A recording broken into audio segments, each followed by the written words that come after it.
초콜릿은 달콤해 달콤해 달콤해 오렌지는 상큼해 상큼해 상큼해. USA, 5 years ago.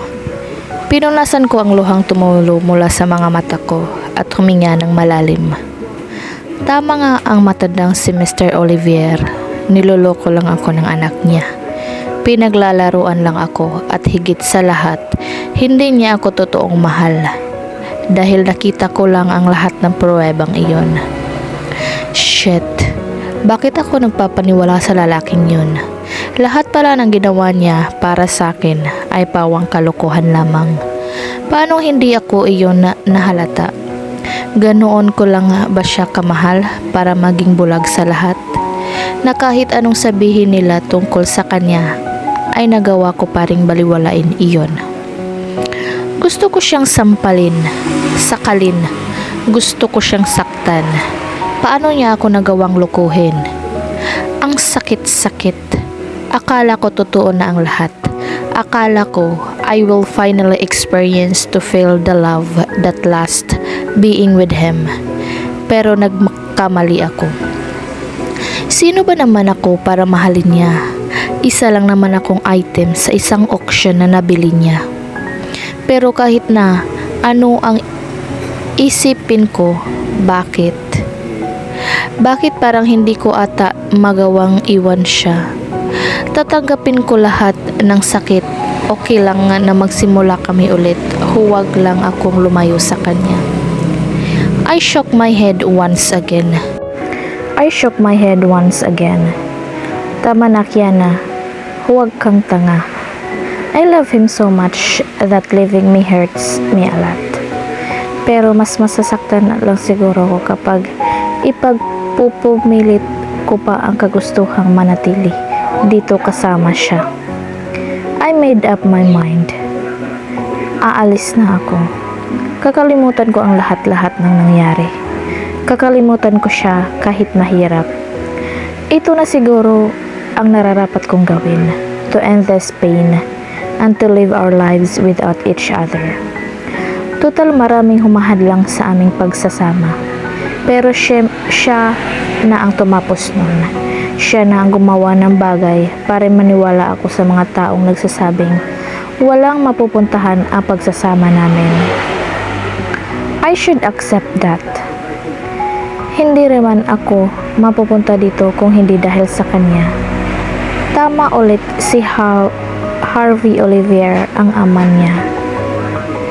I am literally just an object na kapag tapos ng gamitin at pagsawaan, pwedeng-pwede na akong palitan at itapon. I was just an item in an auction at wala akong pinagkaiba sa ibang bagay. I was now useless to him.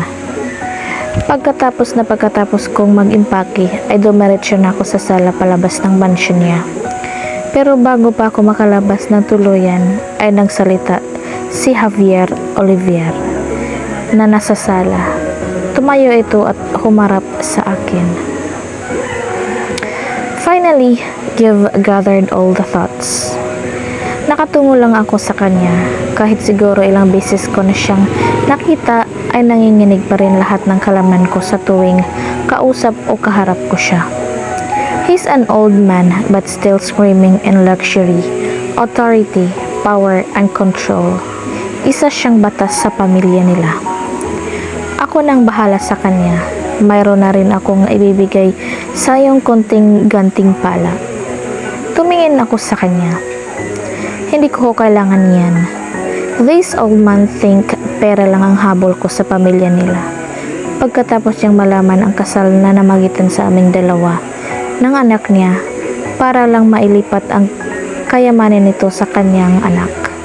He found out about it at mas lalong naging mainit ang dugo niya sa akin. Walang magandang naidudulot ang pagiging matigas ng ulo mo, iha. At higit sa lahat, may magagawa ka pa ba? Tama siya.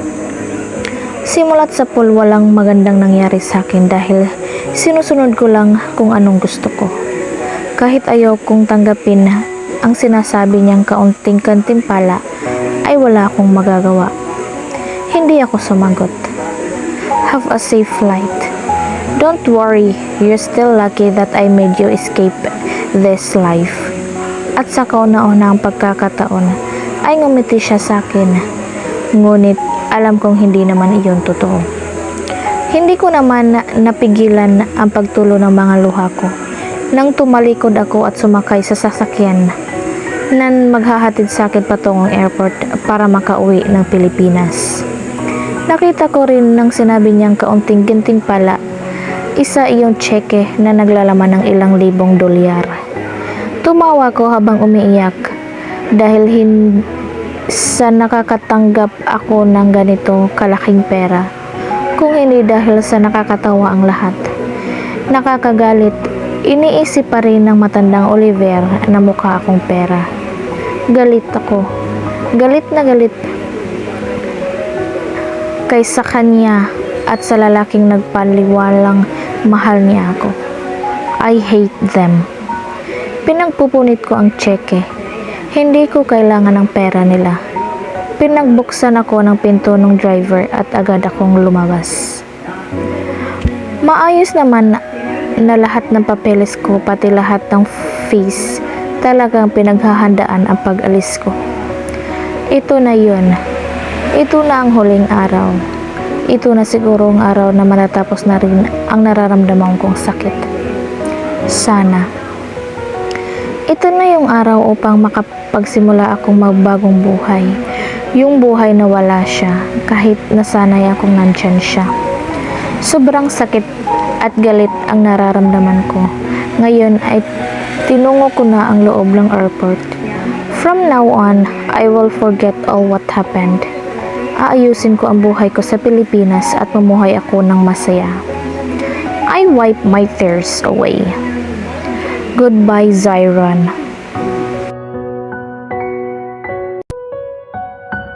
Pumasok ako sa silid ng kinaroroonan ng mga anghel ko. They're both sleeping tightly. Umupo ako sa gilid ng kama at marahang dinampihan sila ng halik sa noo. I smiled habang may tumatakas na luha mula sa mga mata ko. Ang laki na nila. Kinabukasan ay maglalimang taon na sila.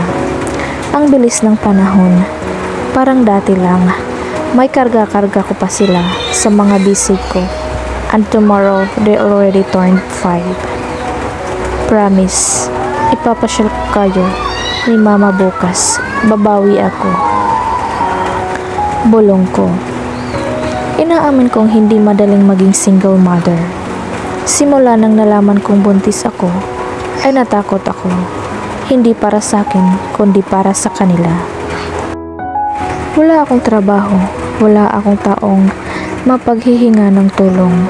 Dahil paniguradong maging ang pamilya ko ay ipagtatabuyan nila ako.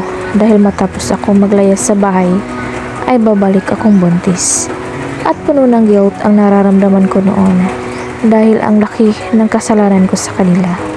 Kaya gustuhin kong manghumingi ng tulong sa kanila ay hindi ako nagpakita. Mas lalo ko lang silang masasaktan. Naisip ko naman ang sitwasyon ko. Paano ko mabubuhayin ang bata sa loob ng sinapupunan ko? Iyon ang naiisip ko dati. Ngunit sa kabila ng sakit na dinanas ko, dahil sa nangyari, ay may dumating na tulong. Malaki ang naitulong sa akin. Nagkaroon ako ng isang kaibigang naging katulong ko sa pagpapalaki ng mga anak ko. Dahil din sa kanya ay nagkatrabaho ako at nagpalaki ako ng mga anak ko ng maayos. Yung akala kong isang bata lang ang nasa loob ng sinapupunan ko ay kambal pala ang mga iyon. Hindi man ako naging best mama para sa kanila kasi walang oras para makipaglaro o maipasyal man lang sila dahil kailangan ko magtrabaho buong araw at minsan ay inabot na ng madaling araw upang masustentuhan ang kanilang pangangailangan. Gagawin ko pa rin ang lahat, magkaroon na sila ng magandang kinabukasan.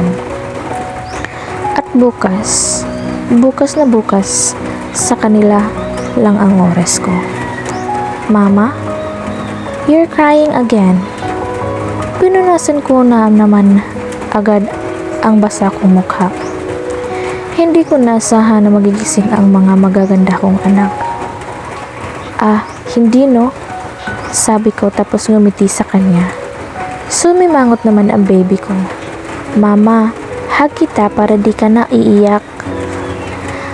Para na akong tanga na ngumingiti habang umiiyak. Akira is a sweet little girl as well as her twin Kiara.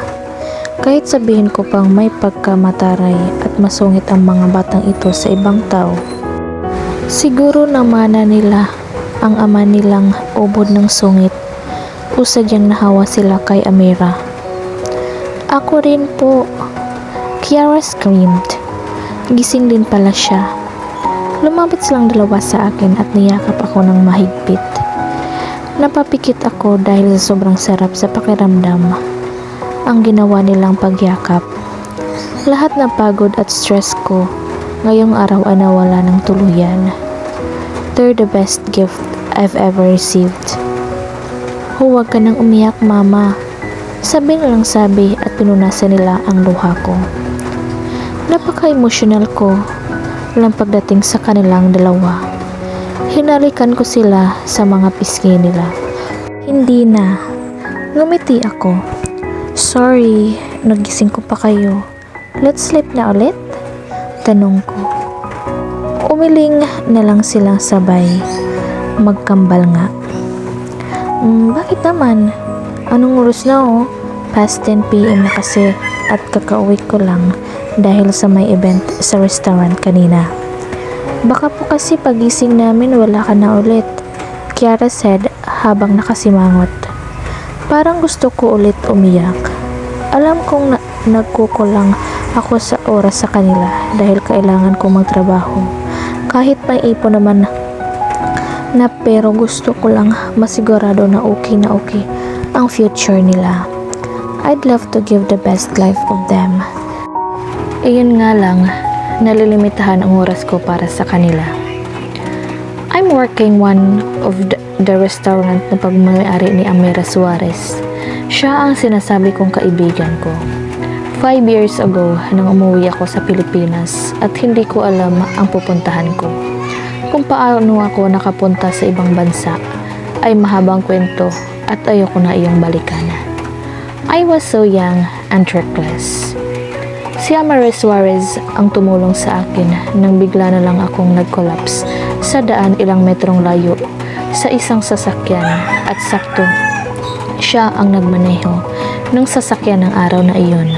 Hindi niya ako nasagasaan pero pilit niyang sinisisi ang sarili niya sa nangyari marahil na sa harapan ako ng kanyang sasakyan dahil tatawid sana ako nang bigla na lang akong nahilo at natumba. Naagad naman siyang nakapreno.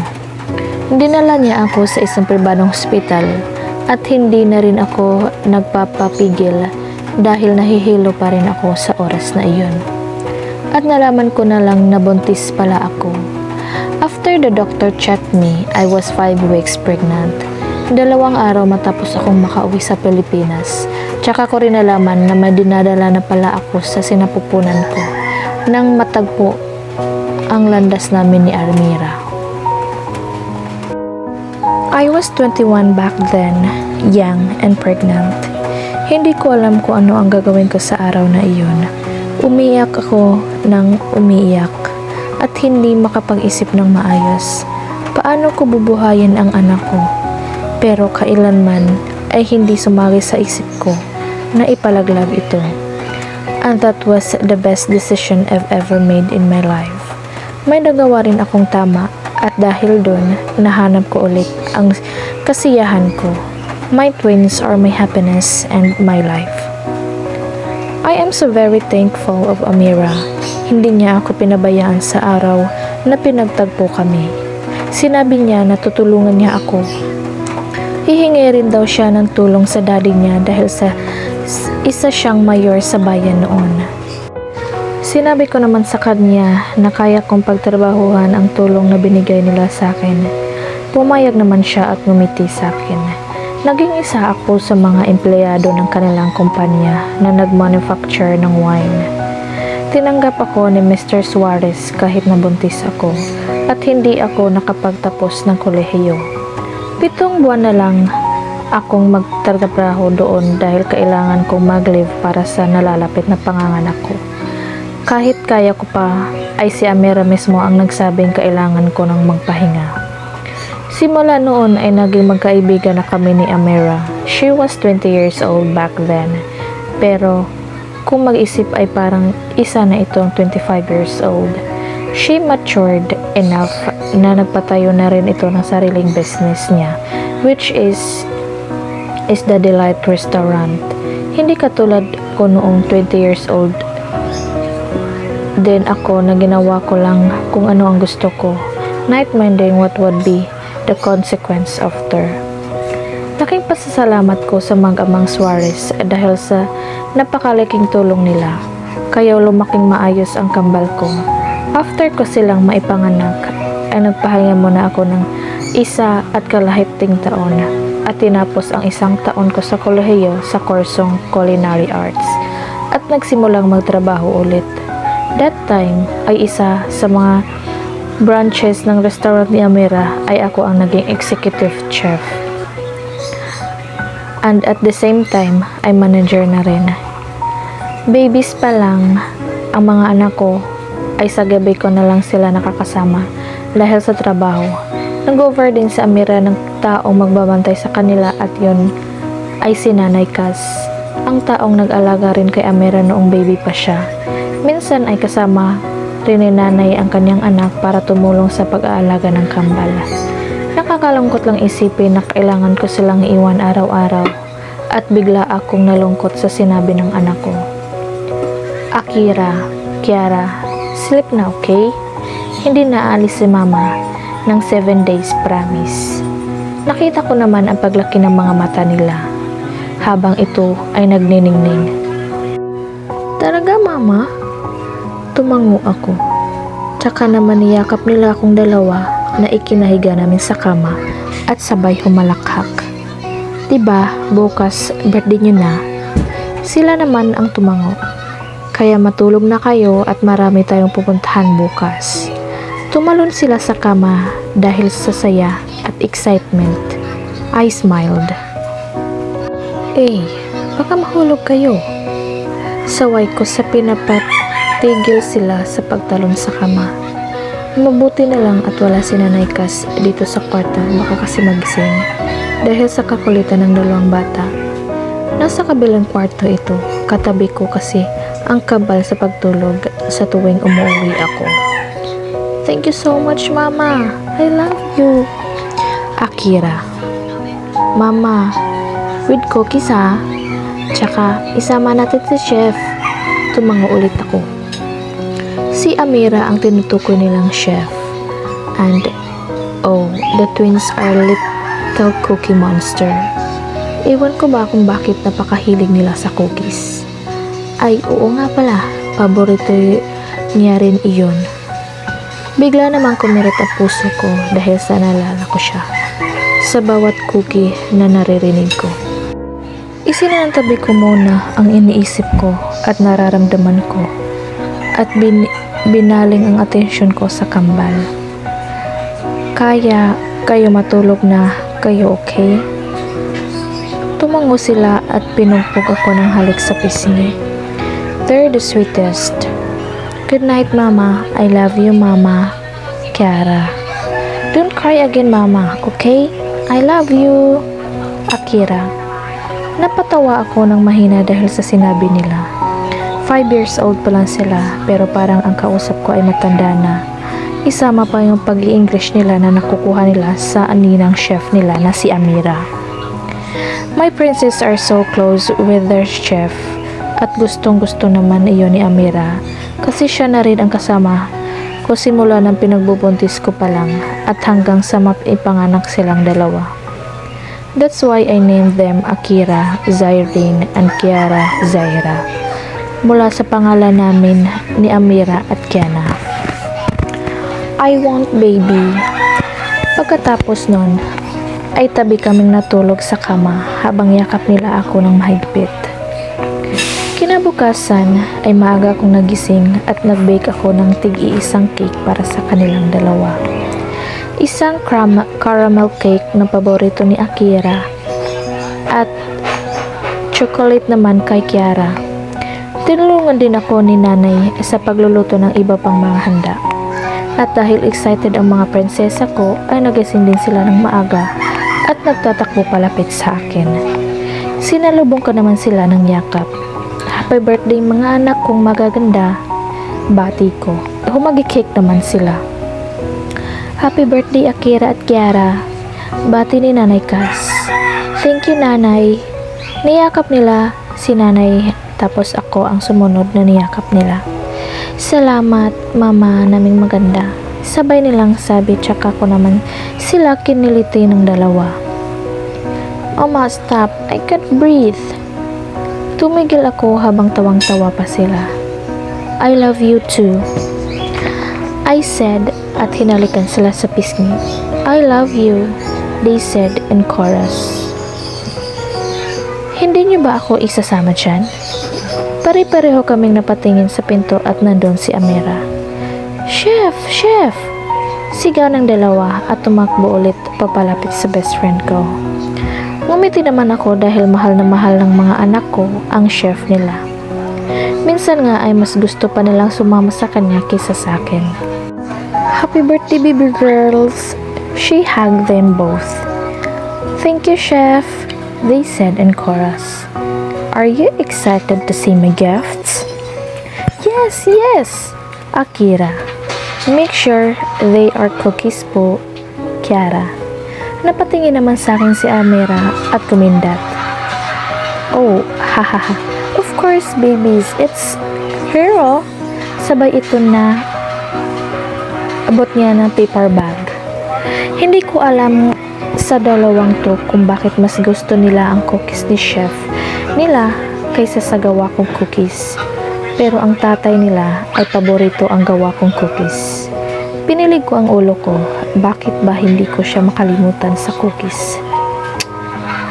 But, don't you want to see my gifts outside? Tanong sa kanila ni Amira habang yung dalawa ay abala na sa pagkain ng cookies.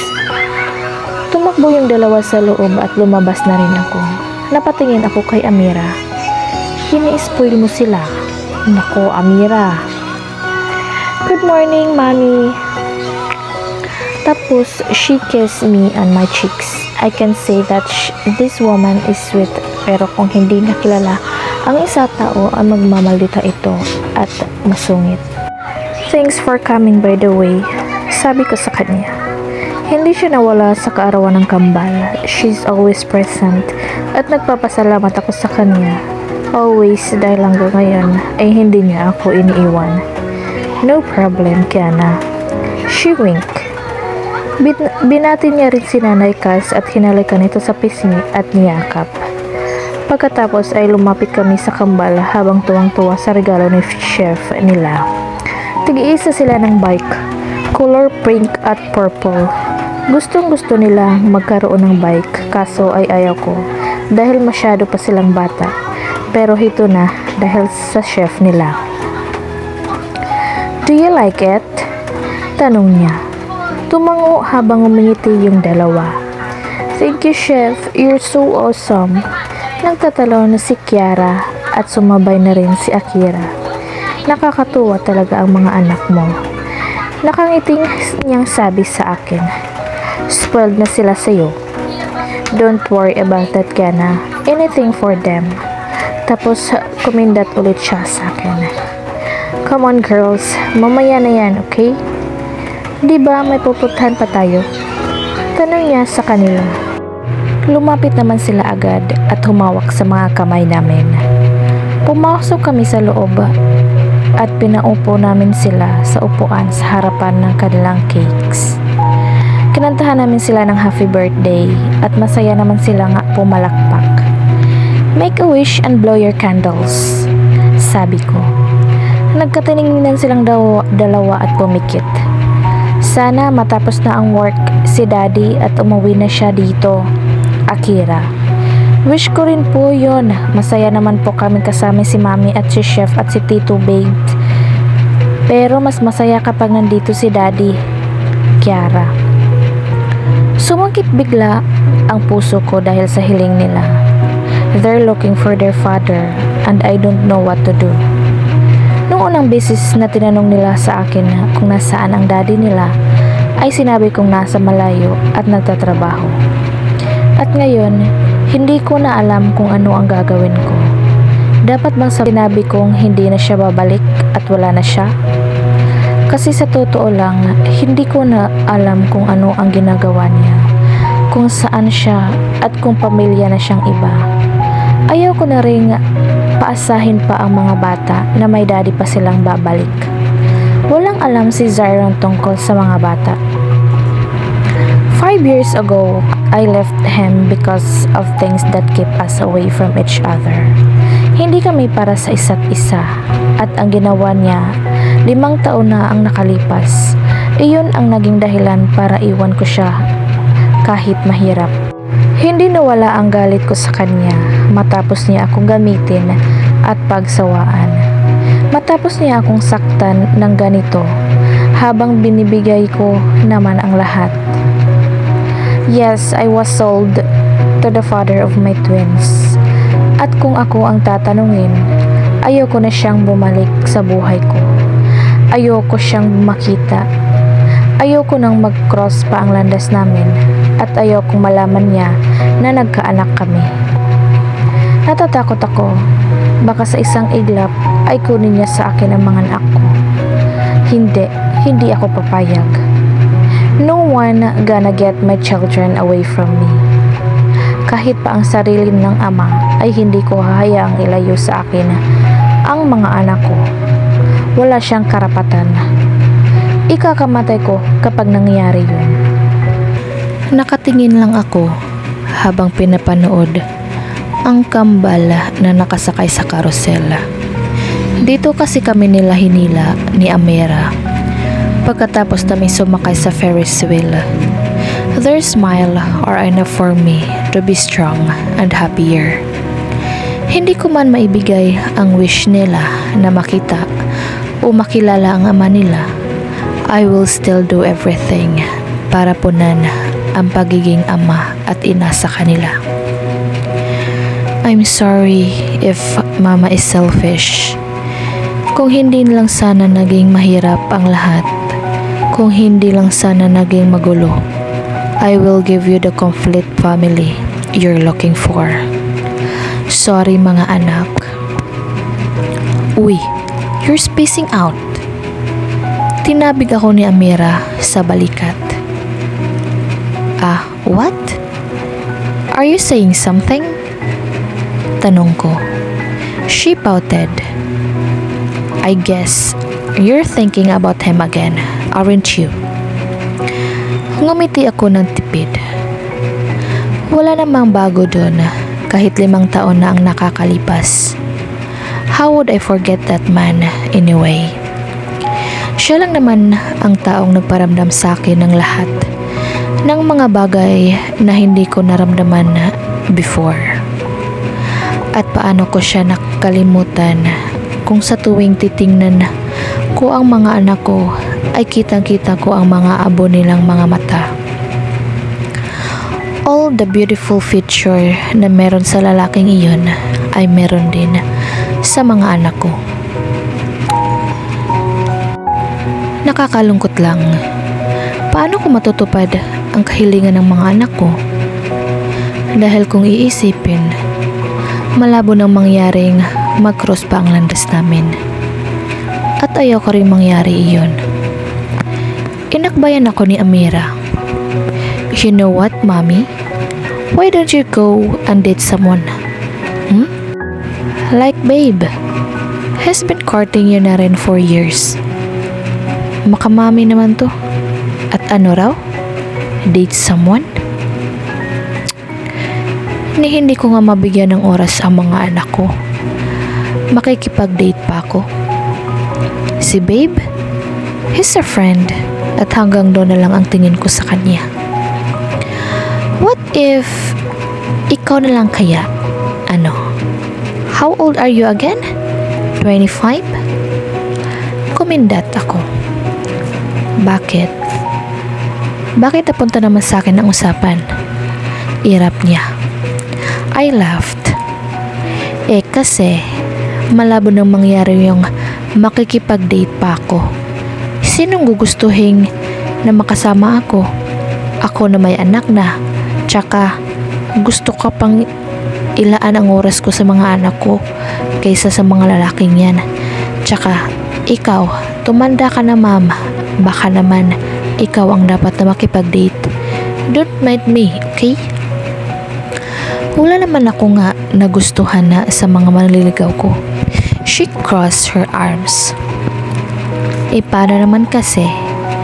Bago pa man sila makapagsalita, nagtataray ka na dyan. Ewan ko ba sa babaeng to? Inboard na ata nga ang pagkamasungit. But only to those people na hindi naman niya kilala. Or should I say, hindi niya gustong kilalanin. Well, ako ata ang maswerteng tao na hindi ko malang naranasan yung pagtataray niya kahit noong unang kita namin.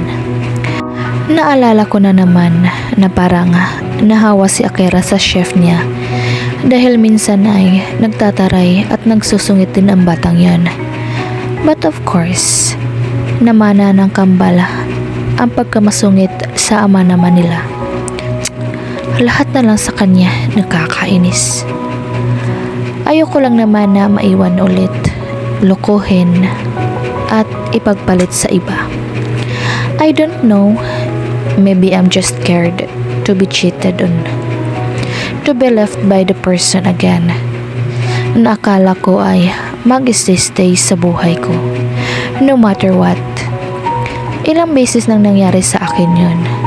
At yung experience mo pa. Kaya, hirap na akong magtiwala. That's why I'm pushing them away. Naiintindihan ko naman siya sa part na yun. Si Amira, para ko na rin kapatid. Alam ko na kung ano ang kwento ng buhay niya. And she knows me too. Bakit pa kasi kailangan pa namin tong maranasan? Yung lokohin at saktan ng taong mahal namin. Kaya siguro kami pinagtagpo ng babaeng ito. Kasi we know that we can relate and understand each other. Naiintindihan kita, but hey, always remember that I'm not gonna leave you. You're like sister to me. Pero, ipupush ko pa rin yung makipag-date ka na. Haha. Nahampas tuloy ako. Bahala na. As if may magtitiis sa katarayan at kasungitan ko, no? There will be na kahit ang mga bagay na iyan ay maganda sa paningin niya. Just like what I saw in him, minahal ko ang mga bagay na iyon sa kanya. Why am I even keep on thinking about him sa lahat ng bagay? Kainis. Right, hahaha. I remembered what you told me. Sayang, sinayang ka niya. He's really 100% asshole. He is. Mama! Sigaw ni Akira. Sinalubong naman namin sila sa may exit. Nag-i-enjoy ba kayo? Tanong ko. They nodded their heads. Nasa theme park pala kami. Dito ko napiling ipasyal ang mga bata. And they seems to be enjoying it. Happiness is plastered on their face. Niyakap nila ko sa binti at dahil doon ang abot nila. Salamat mama. Umupo naman ako sa harap nila para pantayan sila. Anything for you girls. Pero kung meron man ako nga hindi maibigay, iyon ang wish nila. If only I could grant that as simple as Genie grant wishes, then I would. Thank you rin, Chef. Tapos niyakap din nila si Amira. Welcome, babies. Hindi pa ba kayo nagugutom?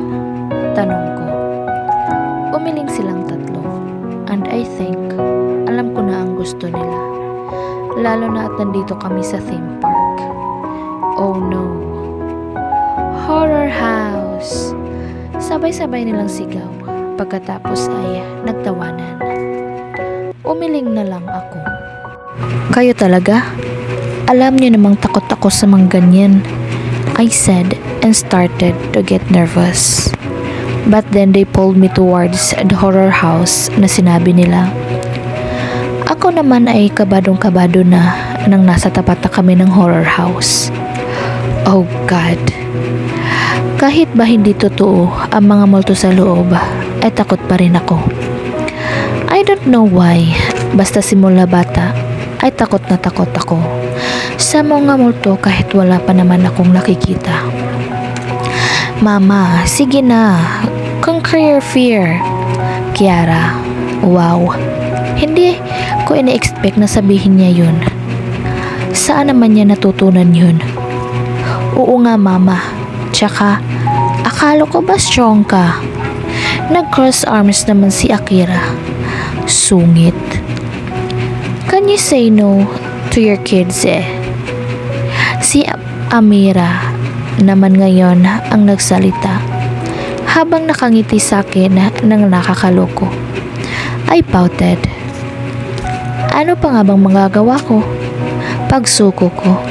Tsaka isa pa, birthday nila. Pangalawa, ayoko namang mag-isa lang si Amira sa pagbamatay sa dalawa, lalo na at madilim sa loob. Pangatlo, I don't have a choice. Yay! Tara na po! And then, the whole time na nasa loob kami ng horror house, na iyon ay puro sigaw at pikit lang ang ginawa ko habang nakahawak ng mahigpit kay Amira. Samantalang yung tatlo ay nag-i-enjoy naman sa pagtawanan ako. I swear, I'm not gonna enter inside the horror house ever again. Lumipas ang isang linggo at natapos na ang 1 week leave ko na para makasama ang mga bata. At sa loob ng isang linggo, iyon ay wala lang mas sasaya pa. After the theme park, kinabukasan ay nagbakasyon kami sa Batangas sa isang beach resort at doon kami namalagi ng 5 araw. Just me and the twins. May kailangan rin kasing ayusin si Amira sa kumpanya nila at sa restart niya kaya hindi na siya kasama. And now, I am back to work. Habang nasa trabaho ako, ay iniiwan ko ang mga bata kay nanay kasama pa ang isang nani na si Beth. Nasa kusina ako ngayon at nagluluto ng ilang dish na order ng mga customers. Kahit na manager ako, ay tinutulungan ko sila sa pagluluto dahil isang executive chef din ako. Minsan, I was monitoring and checking my assistant cooks sa mga ginagawa nila but mostly tinutulungan ko talaga sila sa pagluluto. Nasa kalagitnaan ako ng pagluluto when someone stepped inside the kitchen. Chef De Leon, Miss Amira Suarez want to talk to you. Oh, okay, salamat Andrew. Sabi ko na lang at tinanggal ang apron ko at pumasok sa office. Yes, ma'am, I said through phone call. Hey, stop. Anyway, as much as I wanted to go there and talk to you personally, ay hindi ko magagawa. May meeting kasi ako after 5 minutes with the boards and this is urgent. Tumango ako. Seems like you're busy. So ano yun? How can I help you? Tanong ko. Yeah, I am. Nag-confect lang regarding sa winery. Napabuntong hininga siya. I swear, this woman is really hardworking. Ilang businesses ang minamanage niya. Mayroong malaking cooking competition na magaganap sa Paris and I am one of the judges but I can't attend dahil kailangan ko munang tapusin ang problemang to dito, so I choose you to go there. Kapalit ako. Don't worry, informed the management there na ikaw ang papalit sa akin. Pasensya na talaga, Kiana. You know naman na ikaw lang ang masahan ko sa mga ganitong bagay aside from Ali. But I need her also to be with me.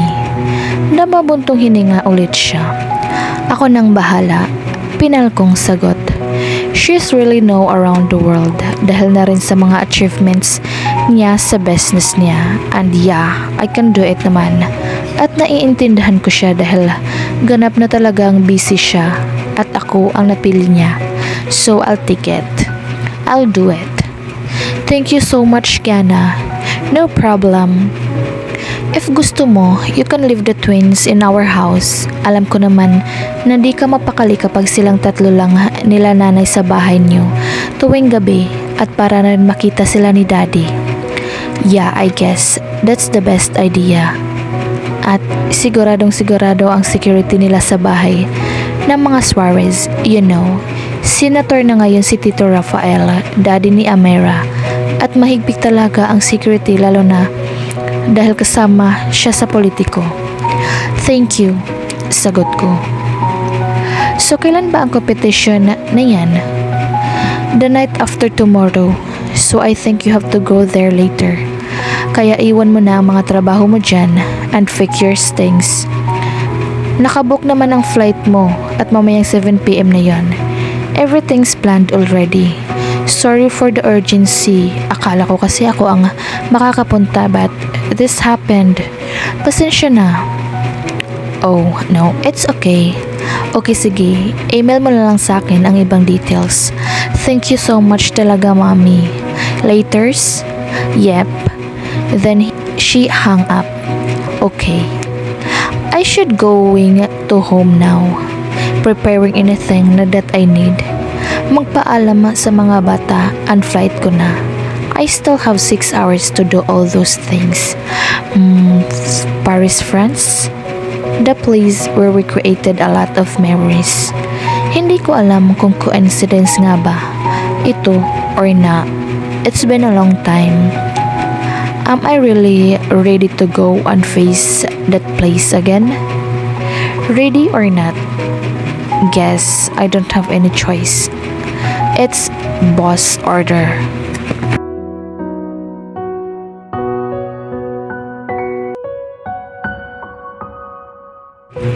Five years ago, I was in my room combing my hair nang marinig ko na ng mga nag-aaway sila mama at papa.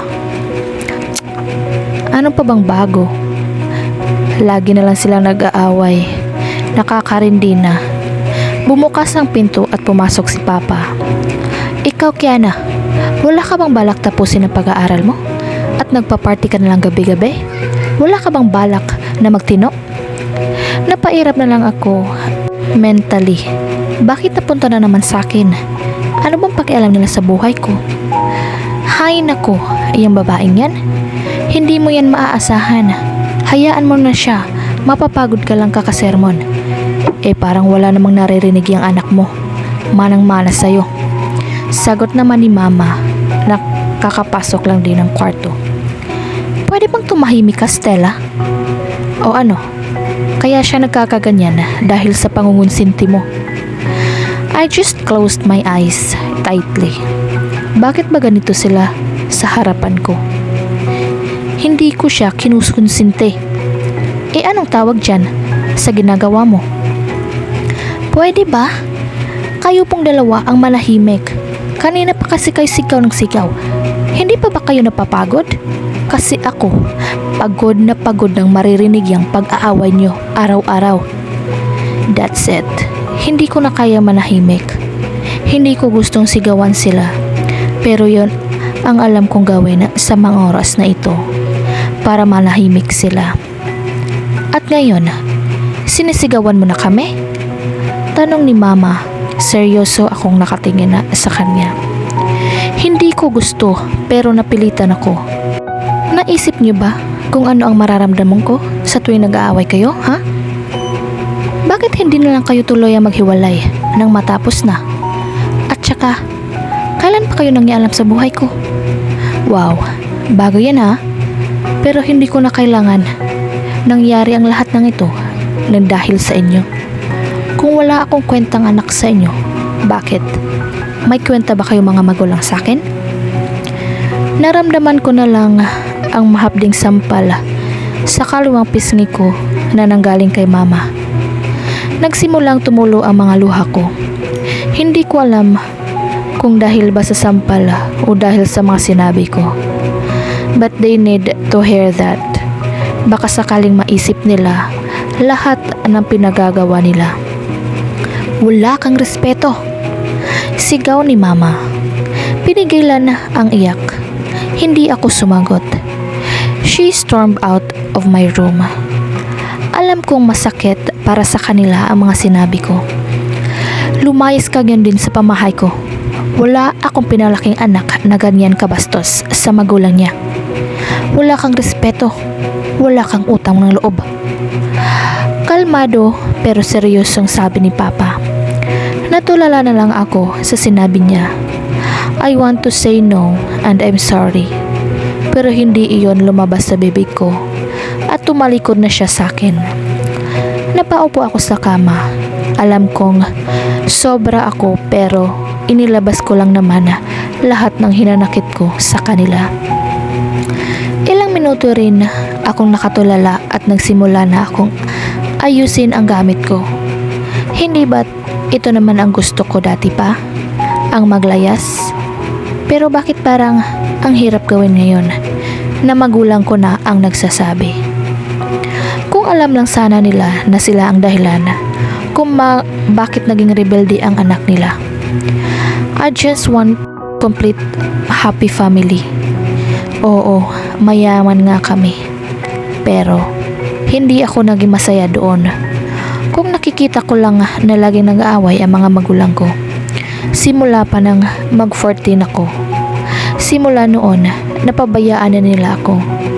Hindi ko na sila nakausap, tila ba may kanya-kanya na kaming mundo. Kaya nga nagrebelde ako para man lang mapansin nila ako. Pero puro sarili lang naman ang iniisip nila. 6 na taon akong tiniis yun. Pakiramdam ko, wala silang anak. Parang wala silang anak na ang hinahangad lang naman ay oras nila. I stopped from studying kahit gagraduate na sana ako this year. Alam ko nga ang immature ko na gusto kong mapansin pa rin ako ng mga magulang ko, but that's the only thing I want. Oo, napansin nga nila ko pero huli na ang lahat. Kung kailan napuno na ako at hindi ko na kaya. And now, because of what I did, pinapalayas na ako sa bahay na ito. Sinisisi ko sila sa lahat at sinisisi ko rin ang sarili ko. Kung naging mabuting ama at ina lang sana kayo sa akin, mama at papa.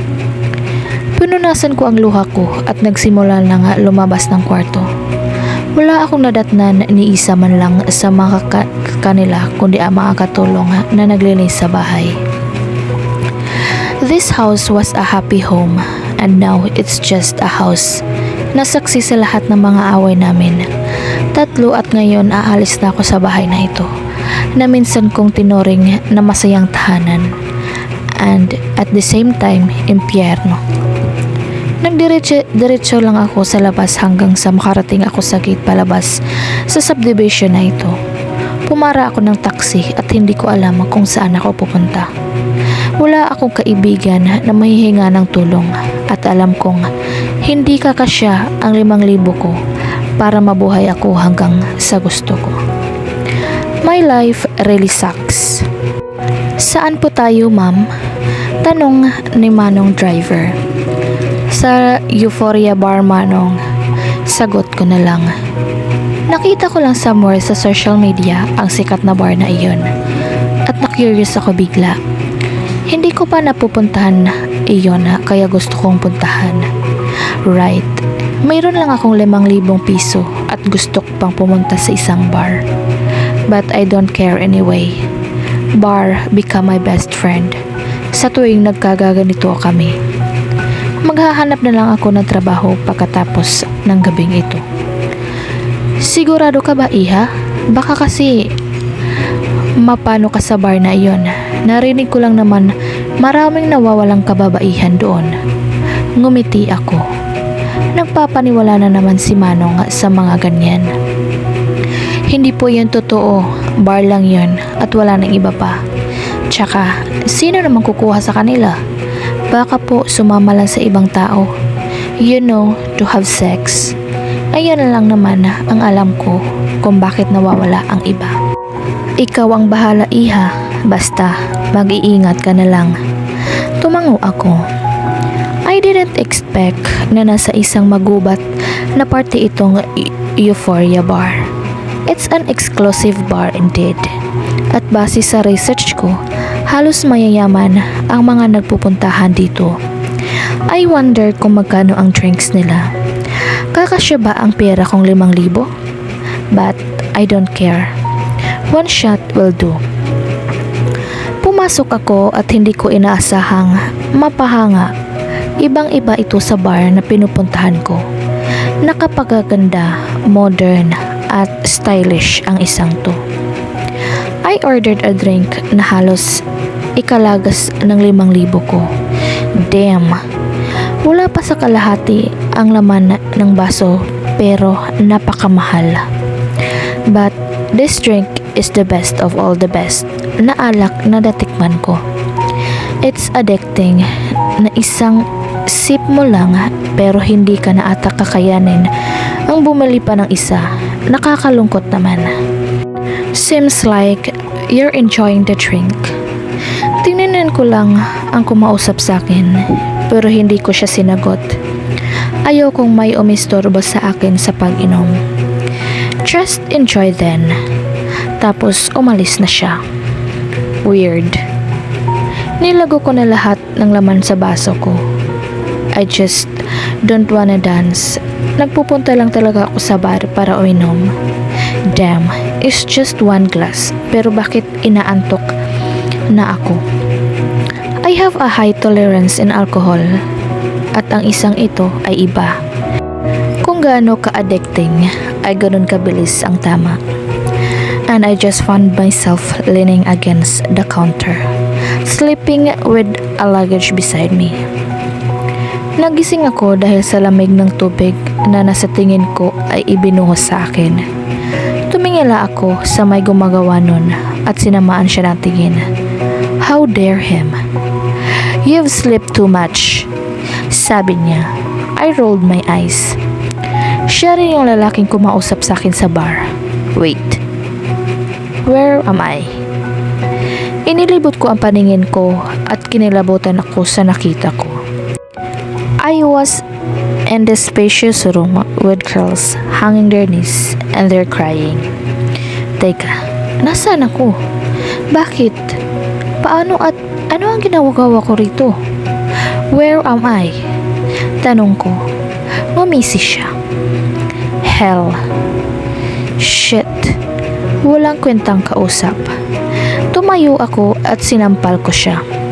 Where the hell am I? Ulit ko. Akma sana niya akong sasampalin but someone stopped me. Hurt her and you'll be dead. Sabi ng isang panglalaking pumasok. Binalingan ko siya ng tingin. What am I doing here? Nasaan ako? Nasaan kami? Pero hindi siya sumagot. Damn. Tinalikuran lang nila kaming dalawa at isinarado ang pinto. Tumakbo ako at papalapit doon and tried to open the door but it was locked. What the hell? Inilibot ko ulit ang paningin ko at nasa mahigit 10 kaming kababaihan sa loob ng kwartong ito. What the fuck just happened? Anong ginagawa namin dito? Bakit? Bakit kami nakulong sa kwartong ito? At bigla kong naalala ang sinabi ni Manong Driver. Shit, ito ba yun? Dinukot kami and now we're missing. So, totoo nga yun. And that drink, naalala ko na, was I drugged? Napapo na lang ako. Alam kong wala na akong kwentang tao. Pero bakit nagkaganito pa? Anong gagawin nila sa amin? Pipilitin ba kaming maging prostitute? Ibebenta ang laman loob namin o ibebenta sa ibang tao? Ito na ba ang kaparusahan ko? Lumapit sa akin ang isang babae at hinila niya ako sa kama. Umupo kami doon and she held my hand. Nasa Amerika tayo dahil narinig ko silang nag-uusap kanina. And we're here kasi for an auction. Umiyak niyang sabi. It took me a while para ma-absorb ang sinabi niya. Amerika? Auction? Are you kidding me? Hindi yan totoo. Napatayo ako dahil sa narinig ko. Ebebenta nila tayo sa mga mamayamang tao sa buong mundo. Nagsimula namang nanginig at umiyak lalo na ang iba. Kahit ako ay nagsimula ng kabahan ng sobra. Paanong nangyari yun? Hindi pa rin ako makapaniwala. Alam kong isa akong reckless at nagre-rebuilding tao. Pero ang mapadpad ako sa ganitong sitwasyon ay hindi ko deserve iyon. Wala silang karapatan na ibenta kami. Hindi kami isang laruan o produkto na pwedeng ibenta lang. We were drugged. Those drinks sa bar na iyon ay may halong droga na pampatulog for 24 hours. Lalo na kapag kababae ka at nagustuhan ka nila. Tell me, this is just fucking nightmare. Sasagot pa sana ako when someone opened the door at ilang mga kalalakihan ang pumasok. May dala silang mga armas. At pumasok din ang isang mataba at sinitang babae. Go and fix yourselves. The auction will about to start. Lalapitan ko na sana siya, pero hinarang ako ng mga lalaki. Why are you doing this? Mga hayop kayo. Sigaw ko. Lumapit siya sa akin, yung babae, at hinawakan ang baba ko ng mahigpit habang hawak ako ng dalawang lalaki na may baril. Nagpupumiglas ako pero hindi nila ako binitawan. Festi, I like you. She eyed me from top down to my feet. You have the body they're looking for. You'll be the brightest star of the night. Sabi niya sa akin. Pakawalan niyo kami, sigaw ko. Hindi ganoon kadali, lalo na at kikita ako ng malaki sa inyong lahat. Lalong-lalo na sa iyo. Baling niya sa akin. Hindi ko matanggap na sa pagpunta ko lang sa bar na iyon ay mapupunta ako sa sitwasyon na ibibenta nila ako sa kung sino mang demonyo. Ginagawa nila kaming parang aso lang. Hindi nila kami pag-aari, kaya wala silang karapatan na gawin sa amin to. Pero hindi ko alam kung makakatakas pa ba kami. Wala na kakong ibang magawa kundi ang umiyak. Please, let us go. Iyan ay hindi ko maaaring gawin. Tinalikuran niya na kami, pero bago pa man siya makalabas ay kinausap niya ang mga armadong lalaki. Force them to go to the other room so they can fix themselves. Make sure they look stunning, especially her. Sabay turo niya sa akin. Wala na kaming nagawa nang hilahin kami ng marahas at ipasok ulit sa ibang kwarto kung saan mayroong wardrobes at mga taong nagme-makeup. Wala na ring silbi ang pagpumumiglas at pagmamakaawa namin nang pakawala na kami. Kung hindi kaya ako lumayas at pumunta sa bar na iyon, ay hindi ito mangyayari. Kasalanan ko rin. Pero, sobra naman atang kaparusahan ito. Sa isang iglap, isa na kaming human items sa auction. Tapos, anong susunod na mangyayari? We'll become their sex slaves, toys, at kung ano pa mang gusto nilang gawin sa amin ay magagawa nila dahil binili na nila kami. And I don't think I can make it. Mas mabuti na siguro nga mamatay kaysa mangyari ang iniisip. Patuloy pa rin ako sa pag-iyak. Pinapasuot nila kami ng isang napakagara at labas ang kaluluwang lingering. Manipis at parang wala na rin kaming saplot. Buisit. Hindi nagtagal ay nagsimula na ang auction. Kaming dalawa na lang ang natira nung kausap ko kanina dito sa loob ng kwarto. Tumawa siya ng mapakla. Alam mo, mas nag-alala ko sa ibang mga kasama natin dito. Nandadamay lang, lalong-lalo na sa'yo. Pag-uumpisa niya. Kasi ako, isa na akong prostitute sa bar na iyon. Kayong mga kasama ko, nagpupunta lang sa euphoria, pero pagising nyo, ibebenta na nila kayo. Hindi ko maiwasang malungkot kasi hindi ko alam kung kakayanin ba nating lahat ito. Shit. Mga malibog nga namang mga foreigners. Pero ito ang tatandaan mo. Magpakatatag ka lang. Ikaw lang ang makakatulong sa sarili mo. Kahit hindi ko man alam ang gagawin sa ating lahat. Dahil pagkatapos nito ay magkakaiba na tayo ng landas. Gawin mo kung sa tingin mo ay ano ang tama. If killing your buyer is the right choice, edi huwag mong hayaang maunahan ka niya at magtago ka kung saan na hindi ka mahanap. Kakayanin natin to. Everything will be okay. Nakanganga lang ako sa mga sinabi niya. Killing my buyer? Hindi ko ata magagawa yun. Killing myself instead is think the best choice. I'm just waiting for the right timing. Pero gumaan ang loob ko dahil sa pagiging positibo niya sa buhay. She hugged me. Bumukas ang pinto at ibig sabihin nun ay siya na ang susunod. Be strong, girl. At sumama na siya sa lalaking sumundo sa kanya. I was left alone in this room. Hindi na ako makapag-isip pa kung ano ang gagawin dahil nawawala na ako ng pag-asa. Escaping is impossible. Kaya hintayin ko na lang rin ang oras ko na ako naman ang ibid ng mga tao. Ilang minuto rin ang hinintay ko at sinunod na nila ako. Ipinasok ako sa isang malaking kahon na salamin at unti-unti iyong umandar patungo sa stage.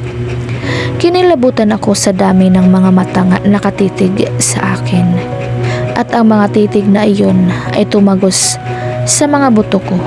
Tila ba nakikita nilang lahat ang nasa loob ng katawan ko. Malagkit, nakakakilabot, the way they looked at me.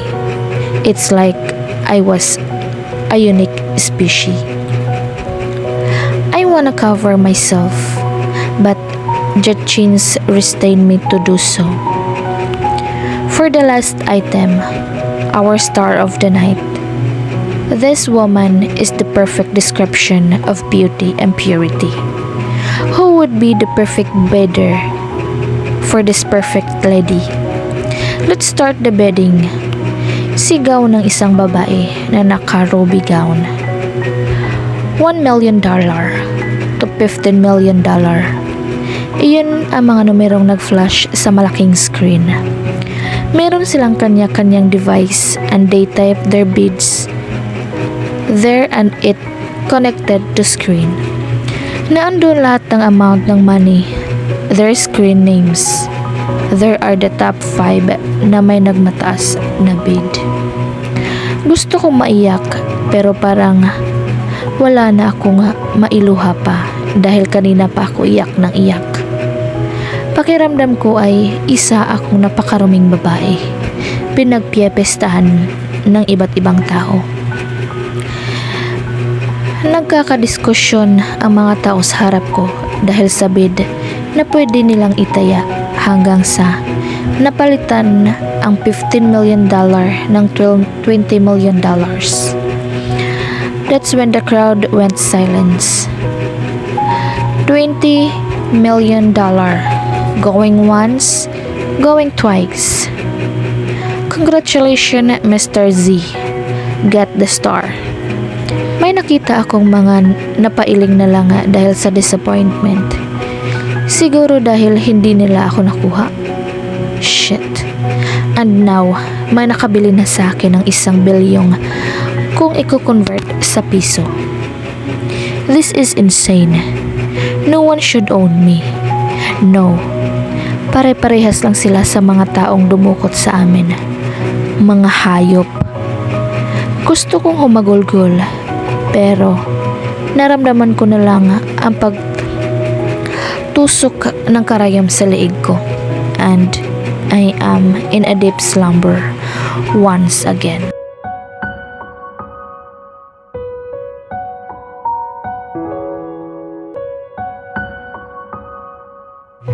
Nagising ako pagkatapos ng gabing iyon sa isang napakalawak at napakagandang kwarto. Aakalain mong may ganito pala kagandang kwarto. Puro puti ang kulay na nakikita ko. Halos lahat ng kagamitan ay sumisigaw ng karangyaan. Na kahit ang isang painting na nakasabit sa pader ay nagkakahalaga ng buhay ko. I got off from bed at lumabas sa veranda dahil sa naririnig kong agos ng tubig sa kung saan. At tama nga ang hinala ko dahil sa malaparaisong tanawin sa labas. Where the hell am I? Meron lang namang isang napakaganda, bughaw at malinaw na falls ang nakikita ko mula sa itaas. At dahil sa sikat ng araw na tumatama sa tubig ay kumikinang ito. Pinapalibutan pa ito ng napakaraming puno at iba't ibang uri ng halamang namumulaklak. Sa hindi kalayuan ay meron ding kulay asul na dagat. Wait, what?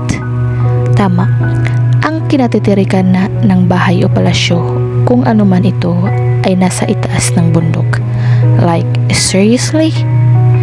Natatanaw ko ang malaparaisong tanawin mula sa itaas. Shit. Ngayon ko lang naramdaman ang lamig nang dahil sa hindi ako makapaniwala sa nakikita ko, ay hindi agad ako nakaramdam ng lamig. Isang gray coat lang ang nakasuot sa akin at sa ilalim nun ay ang suot ko pa rin pulang makasalanang pair of lingerie. I went inside immediately. I felt warm inside, maybe because of the heater. May kumatok sa pinto at hindi nagtagal ay bumukas iyon. Iniluwa nito ang isang matangkad, blondie, maputi at magandang babae. Good morning, she greeted in American accent. Hindi ko maiwasang kumunot ang noo ko. Who is she? I'll be your personal assistant as well, Mrs. Olivier. My name is Ivy. Sagot niya sa tanong ko na parang nabasa niya ang nasa isip ko. Personal assistant? Pero mas nagulat ako sa sinabi niyang Mrs. Olivier, like what the hell just happening? I'll help you to anything, and for now you have to take a bath. Go downstairs and eat your breakfast with Mr. Olivier. He's waiting for you. Nang dahil sa sobrang gulat ako sa sinabi niya, tango lang ang nagawa ko. I'm going to prepare what you're gonna wear, ma'am, while you're inside the bathroom.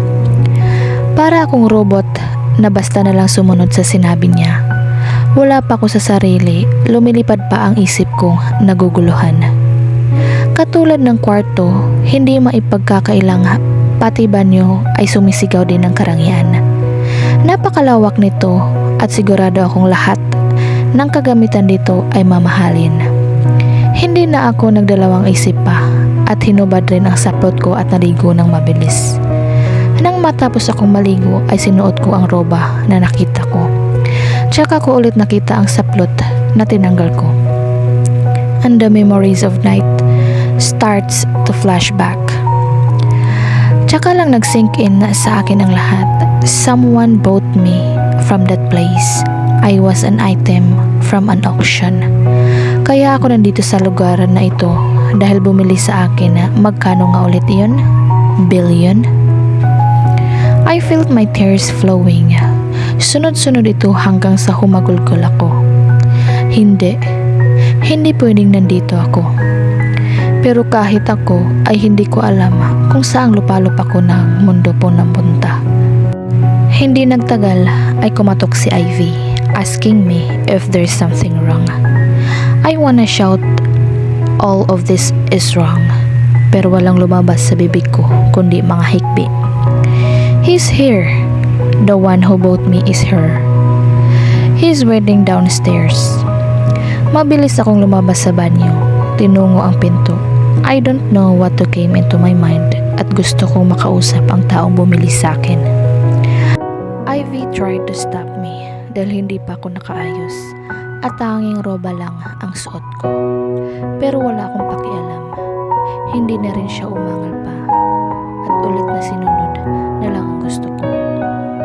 Hindi ko alam kung galit, sakit, awa o pandideriba para sa sarili ko ang naramdaman ko ngayon. Someone just bought me like just I'm a piece of cloth. Nakakababa ng dignidad iyon. There, I found him standing in front of a glass wall, looking at the view from outside. He stood there like a king with all this three-piece suit na nahalatang mamahalin din. At first, akala ko isang matandang kulay puti ang buhok ang nakabili. But looking at his belt, hindi naman siya matanda. His hair was black. Matangkad siya, hindi mataba at higit sa lahat, hindi siya mukha matanda. Kahit hindi ko pa nakikita ang mukha niya. Binilisan ko ang lakad ko at nang nasa likod na niya ako ay naamol ko ang napakabango niyang pabango. Unti-unti siyang humarap sa akin at nahigit ko ang hininga ko. I was so nervous. Yumuko na lang ako, parang biglang nawala ang lakas ko para magsalita. I wanna go home. Mahina kong sabi. Bakit ba kinakabahan ako? Hindi siya nagsalita pero ramdam kong nakatitig siya sa akin. Let me go. I started to cry again. Hindi ko kailanman nagawa ang bagay na ito sa isang tao. Hindi ako nagmamakaawa at higit sa lahat, hindi naisip na luhod ako sa harap niya. I'm begging you, let me go home. It was a mistake. I was just a victim. I shouldn't be here. Someone puts drug in my drink. I've lost my consciousness and when I woke up, I was in that horrible place. I was not for sale. Sinabi ko yan ng sunod-sunod habang humihikbi. Nagbabaka sakaling pagbibigyan niya ako. No, he said in a firm voice. Para akong nabingi sa sinabi niya. I look up, admit his gaze. Igting ang panga niya. Bigla akong kinalibutan sa paraan ng pagtitig niya sa akin. Matatalim ito at tila nagalit sa ginawa ko. What the actual fuck do you think you're doing? Stand up. Matigas niyang utos. Nagpipigil ng galit. Umiling ako. I need to go home. Please, let me go home. I beg even more. Pero parang wala siyang narinig. He gripped my arms tightly at pinaharap niya ako sa kanya. Napangiwi ako sa sakit dahil sa higpit ng pagkakahawak niya. Listen her, woman. I brought you because I need you. Hindi ako tanga para bilhin ka at pagkatapos ay pagbibigyan ko ang gusto mo. You heard me? May kailangan ako sa'yo. May kailangan nga siya sa akin. Iyon ang katawan ko. What else is her reason? Para bilhin niya ako para sa pansarili niyang pangangailangan. Diba? Laruan niya ako, gagamitin kahit kailan niya gusto. At pagkatapos, kapag nagsawan siya, who knows kung saan ako mapupunta. Wala siyang puso. I'll benefit from this big time. That's why I'm doing this shit. Pero mali ang iniisip mo. Hindi ako pumapatol sa mga babaeng katulad mo. Napanganga na lang ako sa sinabi niya. Babaeng katulad ko? Teka, kanina pa siya nagsasalita ng Tagalog. Anong sabi mo? I ask. What does he mean by that? What does he think about me? Sinong matinong babae ang magpupunta sa lugar na iyon? Of course, just like others, You're looking for someone who can fulfill your needs, right? O kaya naman ay isa kang prostitute sa bar na iyon. I have my reasons, that's why I bought you. I have no fucking choice that night na kahit labag sa kalooban ko ay ginawa kong pumasok sa kasino na iyon na may auction na nagaganap. Just like to find a woman I need. Slut, bitch, whore, or not, I don't care. Gahol na ako sa oras at sumakto ka. I heard that word purity from the announcer. Even if I know better than that. And you know what? Malayo ka sa description ng purity na yun. Seryoso niya pa rin sabi.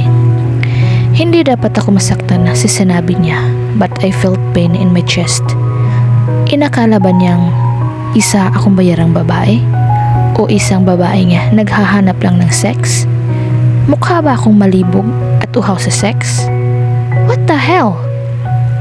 At dahil sa inis ko, sinabi niya ay I slapped him. I don't care if he's my buyer.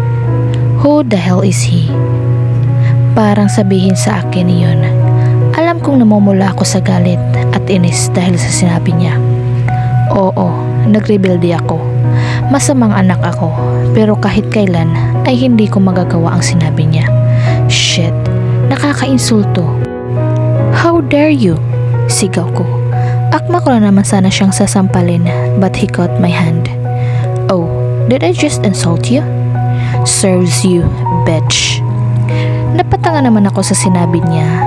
Hindi naman na yun lahat totoo, pero bakit nasasaktan ako? Get dressed and we have something to do. Pagkatapos niya sabihin iyon, ay ganito ang sasabihin niya sa akin na parang wala lang sa akin yung lahat ng mga sinabi niya. I fucking hate you. Ngumisi lang siya sa akin. Wala kang manggagawa kung hindi ang sundin ang utos ko. You're mine now. I own you. Sobrang bilis ng pangyayari. Sa ilang linggo ko pa lang sa palasyo ng bastos na lalaking iyon, ay heto na ako. Asawa niya na ako. Gusto kong matawa sa lahat ng nangyayari. Pagkatapos ng pag-uusap namin, sa araw ding iyon, mismo ay hindi niya na ako kinausap ulit. Ilang araw ang lumipas at isang araw, bigla siyang umuwi sa palasyo niya at dinala ako sa isang wedding organizer. He made me choice what gown I wanna wear, saan ko gustong ikasal, at what are the foods I want to serve to our visitors. Sa araw ng kasal namin, motives and all. Pinasamahan niya ako ni Ivy, samantalang siya ay hindi ko nakikita pagkatapos niya akong ihatid. And just like that, I am now his wife. Talagang pinaghandaan ang araw na ito. Imbitado lang lahat ng mga taong mayayaman na hindi ko naman kilala. He introduced me to them as his wife. Pero alam ko ang katotohanan na palabas lang ang lahat ng ito. Peke ang kasal na ito. He said that he needs a wife para matransfer na lahat ng kayamanan ng kanyang ama sa kanya. That's just his fucking reason. After a fucking year, ay pwede na kami mag-divorce. As if naman magpa-file pa kami ng divorce papers. I-peking lang naman ang kasal namin. His dad was not kind. He wears this aura na kahit malayo siya sa akin, basta alam kong nasa iisang lugar kami, ay kinikilabutan ako. I don't know what's with it, old man, but I'm not comfortable around him. Halata rin naman na hindi niya ako gusto para sa anak niya. Well, nagulat pa nga siya nang biglang na-invite siya ni Zyron sa kasal namin. Actually, ngayon lang kami nagkikilala ng ama niya sa mismong araw ng kasal. Malaki talaga ang sira ng ulo ng lalaking iyon. Wala na rin akong nagawa sa gusto niya. Shit, parang sinabi ko na rin na I don't own myself anymore. Dahil naging sunod-sunod na lang ako sa kanyang gusto. Paano naman ako makakatakas sa kanya? Nasa Paris, France lang naman ako. Layasan ko naman siya saan naman ako pumunta. Hindi rin naman ako makakabalik ng Pilipinas dahil wala akong mga papel, wala akong pera, wala kahit na ano. Ang ipinagpasalamat ko na lang siguro ay hindi siya yung taong bumili sa akin na parang going sex slave or kahit na anong mas masakit pa sa pang-iinsulto niya. Sarap ipagduldulan ang hymen ko sa lalaking iyon para lang kainin niya lahat ng sinabi niya tungkol sa akin. But even touching my hand ay parang nandidiri siya. Except na lang if we're in front of their big people in society or in front of his father. He acts like a real husband who's madly in love with me. Galing umarte, wala akong masabi. Even his vows sounded real, and so I did. It's his game that he wanted me to play. Besides, ano bang magagawa ko? Ngiti lang ang binigay ko sa mga ibang bisita. Mabuti na lang at alam nilang magsalita ng English, or else baka dumugo ng ilong ko sa pag-iintindi ng French at Italian language nila. Meron namang mga Americans, pero bakit ko pa sila kakausapin kung wala naman akong pakialam sa kanila? Hindi ko sila kilala. Hating gabi na nang matapos ang lahat, bumalik na ulit kami sa palasyo ni Zyron Olivier. Pero hindi ko kasama ang may-ari. Hindi ko kasamang umuwi ang asawa ko. I am drained. Gusto ko matulog na lang agad pagkaapa ko sa kwarto ko, but I need to take a bath first. After ko maligo, ay humiga na ako sa kama. Itinas ko ang kamay ko where I can see my diamond ring. Tumawa na lang ako ng mapakla. Kapag siguro nalaman ng mga magulang ko ito, they'll get mad again. Mabuti na lang at wala ako sa Pilipinas nang mangyari ang kasal na ito. I am just 20 for heaven's sake. Because of my recklessness and stupidity, look where I am now. Sana kung hindi lang nagkaganon ang gabing yun, edi wala ako rito. I miss my parents already. Alam kong mali ang sinabi ko, pero hindi ko naman na kasi kaya i-handle ang lahat. Natatakot akong iwan. Natatakot ako na baka pagising ko one day, naghiwalay na silang, and in the end, ako na lang ang natitirang mag-isa. It's been 6 years na nakita ko laging nag-aaway sila. Pero wala silang balak maghiwalay. Kaya lang naman sinabi kong maghiwalay na sila, para matapos na ang lahat. I won't hear their fight anymore. Pero natatakot talaga akong mangyari yun. I'm sorry, Ma, Pa, I whispered. Tumunog ang cellphone na binigay sa akin ni Zyron. One message from him. He said he can't go home tonight. Hindi ko alam pero mas lalo lang akong naiyak. Hindi ko kailanman naisip na ganitong kasala ang mararanasan ko. Peke. I was once dreamed to have a perfect, beautiful wedding with a man I loved. Oo nga, at nagprinsesa pa ang kasal ko ngayon, pero piki naman at walang pagmamahal.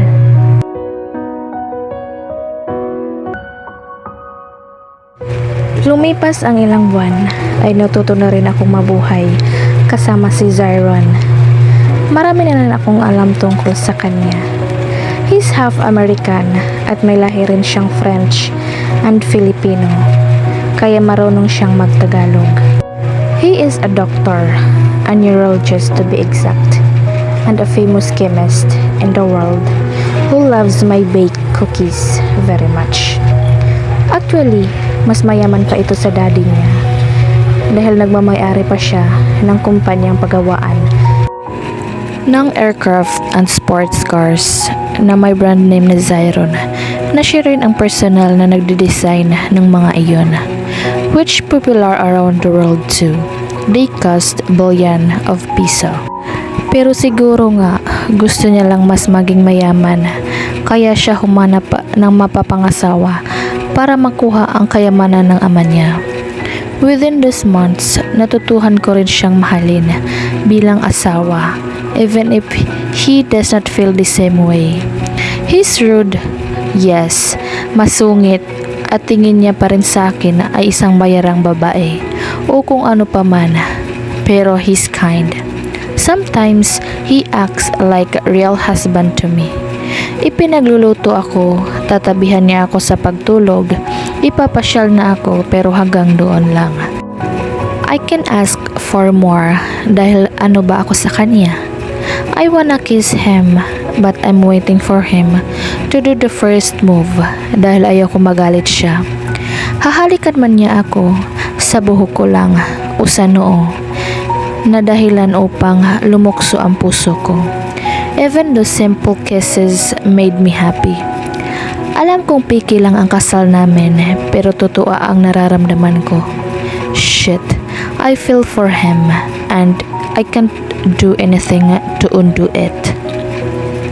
Isang taon lang ang sinabi niya pero parang gusto kong manatili sa tabi niya habang buhay. 3 months. We're married for 3 months. Ihaharap niya ako sa daddy niya at sa mga taong kilala niya sa negosyo na parang we're in love with each other. Hinihiling ko na sana totoo na lang iyon. He gets jealous too kapag nakikipag-usap ako sa ibang lalaki or he'll get mad kapag sinusuway ko ang utos niya. I get hurt kapag may kausap siyang iba, kapag may babae siyang hinahalikan pero ako ang asawa niya, hindi niya mahalikan. He hugs me but that's not enough. Oh God, I love him so much. Iniintindi ko na lang ang lahat. Nawala lang ito para sa kanya. I opened my eyes when the door opened. Agad kong pinunasan ang mga mata ko when I saw him. I was waiting for him. Kanina pa ako dito sa sala. He said sabay kami mag-dinner but he called and said hindi siya makakarating dahil busy siya. Pero sa kabilang linya naman naririnig akong malakas na tugtog at ilang babaeng naghahagikikan. He lied to me. Wala naman akong karapatan na magalit. Malinaw sa amin, pareho kung ano lang kami that we're just pretending. Just acting. Lumapit agad ako sa kanya nang pasuray-suray siyang naglakad. You're drunk and you drove yourself home? Paano kung madisgrasya ka? Ha? Sigaw ko dahil sa pag-aalala. Ngumiti lang siya and shit started thumping fast and loud. Nasabi ko na bang isa siyang taong napakagwapo with his gray eyes?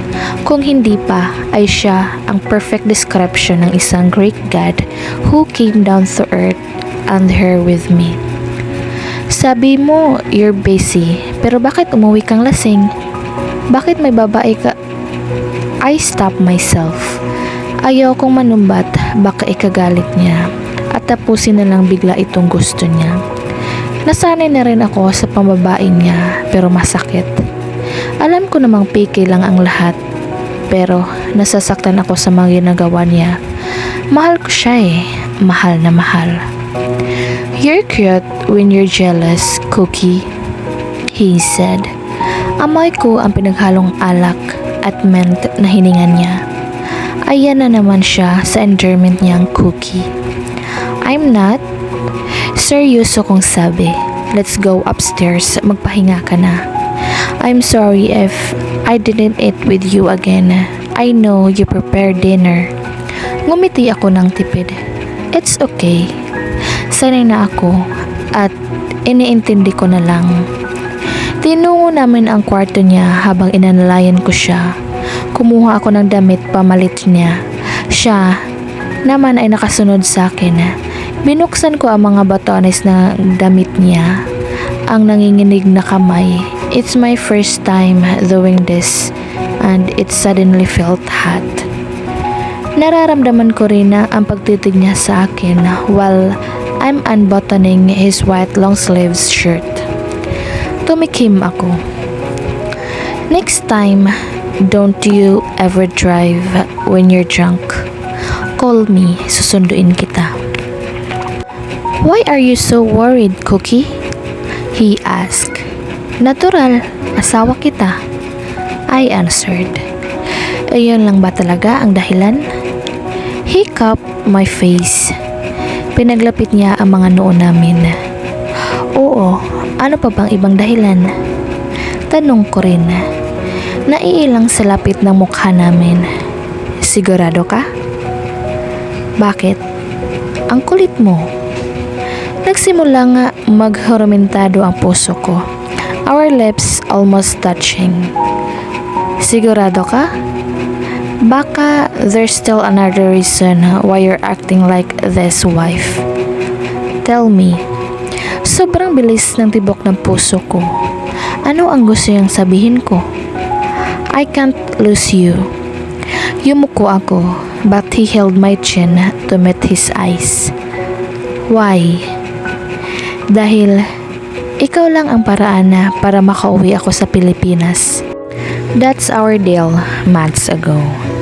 Isang taon akong magpapanggap na asawa niya, and after that, he'll let go home. Kaya pumayag ako sa deal na iyon. But I don't wanna go home anymore. I just want to be with him. I saw sadness flash in his eyes for seconds. But why? You really wanna go home? Why is it so hard to answer him now? Parang dati lang nagmamakawa ko sa kanya na pauwi niya na ako. No, I said honestly. Not anymore. He smiled. And why is that? I don't wanna leave you, Zyron. Because? Bakit ang dami mong tanong? Naiinis na wika ko. He laughed. I was about to go when he pulled me and hugged me. Ipinatong niya ang ulo niya sa balikat ko hanggang hinalikan niya ako sa liig. I gasped when he did that. Para akong nakaryente sa ginawa niya. Damn, Zyron. Just answer me. Why don't you wanna leave me, huh? Paano ko matapos kung sabihin ang mga salitang iyon ay tuluyan na siyang mawala sa akin? Kiana. Humiwalay siya sa yakap ko at tumingin siya ng diretsyo sa akin. Napapikit ako at nagsalita. It's now or never. Because I love you. Natigilan siya sa sinabi ko. I just stared at him and he did the same. Tila binabasa kung totoo ang sinabi ko. I love you but it's okay if you don't feel this. He cuts me off with a long passionate kiss. Hindi nagtagal ay tinugon ko ang halik niya. Mas lalo pa itong lumalim, naging mas mapusok. He's so good at kissing. Tuluyan ko nang tinanggal ang long sleeve shirt niya. I don't know kung dahil ba sa alak, kaya niya nagagawa ang ganitong bagay sa akin na hindi niya naman ginagawa noon o ano, pero wala na akong pakialam doon. I waited long enough to be kissed and touched by him like this. He removed my shirt and threw it somewhere. His hands roamed around my body, tracing my curves. He continued kissing when he carried me. I encircled my legs to his waist and I felt that he's already hard down there. He walked toward the bed. Pinahigan niya ako habang hindi pa rin pinuputol ang halik. His kiss went down to my jaw and neck. Binaling ko ang ulo ko sa kabilang direction to give him full access. I felt him bite and suck the skin on my neck. That will surely leave a mark. Hanggang sa bumaba po ulit ang halik niya. Hindi ko alam kung saan ko na ibabaling pa ang ulo ko dahil sa tindi ng nararamdaman ko. Z. Nang matapos niya pagsawaan na ang dibdib ko, ay dumako siya sa pababa, leaving soft kisses. He unbuttoned my shirts and removed it kasama ang natitirang saplot ko sa baba. Zyron. That's it, Cookie. Moan my name. He said in a husky voice. Napasigaw ako sa sakit. It was like something just teared apart inside. Hindi ko rin sinasadyang makalmot ang likod niya. May luhang tumulo sa mga mata ko. Because of so much pain. Damn, Zyron! I took deep breath, but when I looked at Zyron, shocking registered to his face habang nakatitig din siya sa akin. Hindi gumagalaw. Shit, you're a virgin? He uttered. Of course I am. Ikaw lang naman nag-iisip ng hindi maganda tungkol sa akin. Ikaw lang naman ang nag-iisip na isa akong slut, whore, and bitch. Gusto ko sanang sabihin pero the pain is just consuming me. I'm sorry, he said. I can feel the sincerity in his voice. Hindi niya inasahan na siya ang makauna sa akin. Don't tell me he stopped. Don't you ever stop and leave me, Zyron, dahil lang dito. Sinasabi ko sa'yo. Banta ko sa ikinatawa naman niya.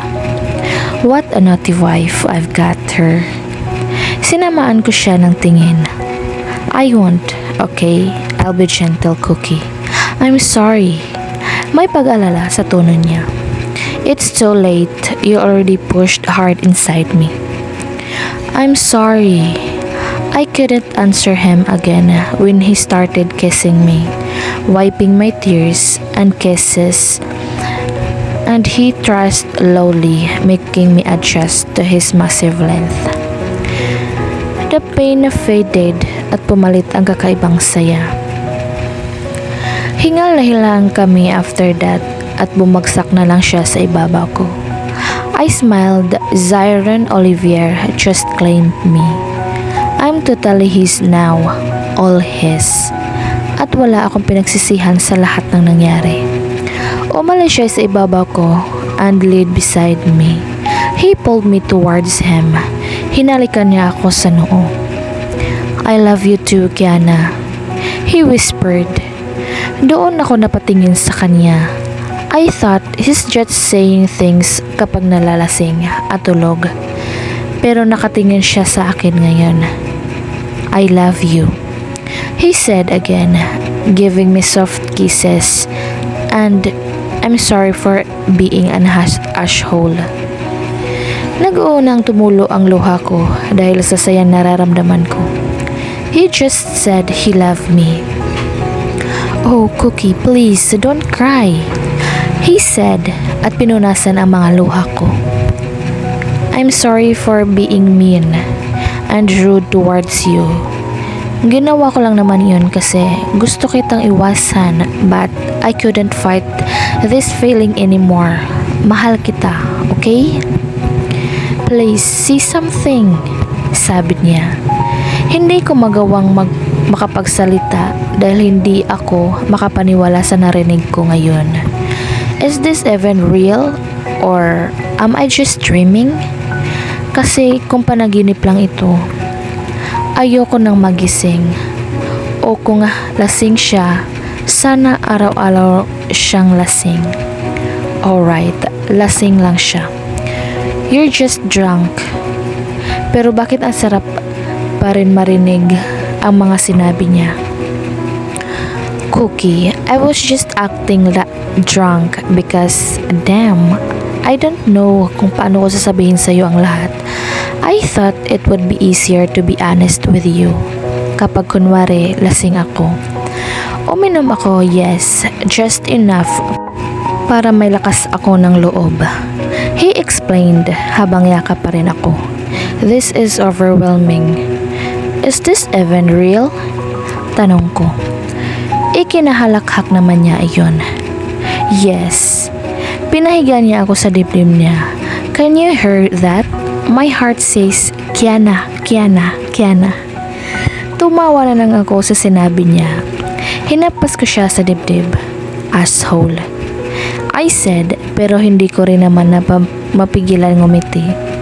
I am and I'm sorry. What do you want me to say? I asked. Say that you're mine. I'm yours, Z. From the very beginning, you already owned me. He smiled at hinalikan ako. Yes, I was owned by him. I love you so much, Kiana. I love you too, Zyron. We smiled at each other, and he kissed the tip of my nose. That's my wife. Well then, can we have more rounds, please?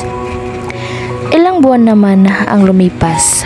Zyron did not change at all. Totoo nga ang lahat. Mahal niya ako. At lagi niyang pinaparamdam iyon sa akin. Picky ang kasal pero hindi na ako nagtatanong pa about doon. What important for me now is that we love each other. Kami lang namang dalawa ang nakakaalam na walang bisa ang kasal. Pero sa mata ng marami, we're married. Until we went to USA para i-take over ang kayamanan at ari-arian ng daddy niya. We stayed there for weeks hanggang sa nangyari na ang nangyari. Yung akala kong totoo ay hindi pala totoo. He just used me para makuha ang kayamanan ng ama niya. At nang nakuha na niya ito, isang araw I caught him in this room with a woman under a blanket. They're both naked. It seems like they just had sex.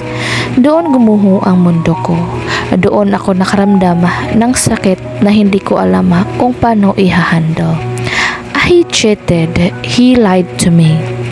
At sa araw ding iyon, kinausap ako ng daddy niya. He told me that Zyron is not capable of loving someone. Instead, he is capable of destroying a woman, and that counts me in. Nagdesisyon na rin akong umalis sa buhay nila. Sa buhay niya na gustong gusto naman ng ama niya na gawin ko. His dad gave me money, a really big amount of money. Sinabi niya rin sa akin na alam niya na ang lahat na peke lang ang kasal namin at kung saan niya ako nakuha. After all, he sees me as a gold digger. Kaya pala, he never liked me for his son. He wants me out of their lives. Pero hindi ko tinanggap ang pera. Kung ano man ang tinanggap ko, iyon ay ang ticket pa uwi sa Pilipinas. Living naman I truly love ay sobrang sakit. Pero alam kong kapag nanatili pa ako sa kasinungalingang ito, mas masasaktan pa ako. Laro lang ang lahat ng iyon sa kanya at sobrang sakit sa pakiramdam dahil akala ko totoo. Fuck. I love him so much. Mahal na mahal ko siya. Pero ginago niya ako. He succeeded. He got destroyed me and crushed me into pieces. At wala nang mas masakit pa sa ginawa niya. Maybe leaving him was the best I could do to save myself. Magbabagong buhay ako. Kakalimutan ko siya. Ituturing ko na lang siyang isang bangungot sa buhay ko.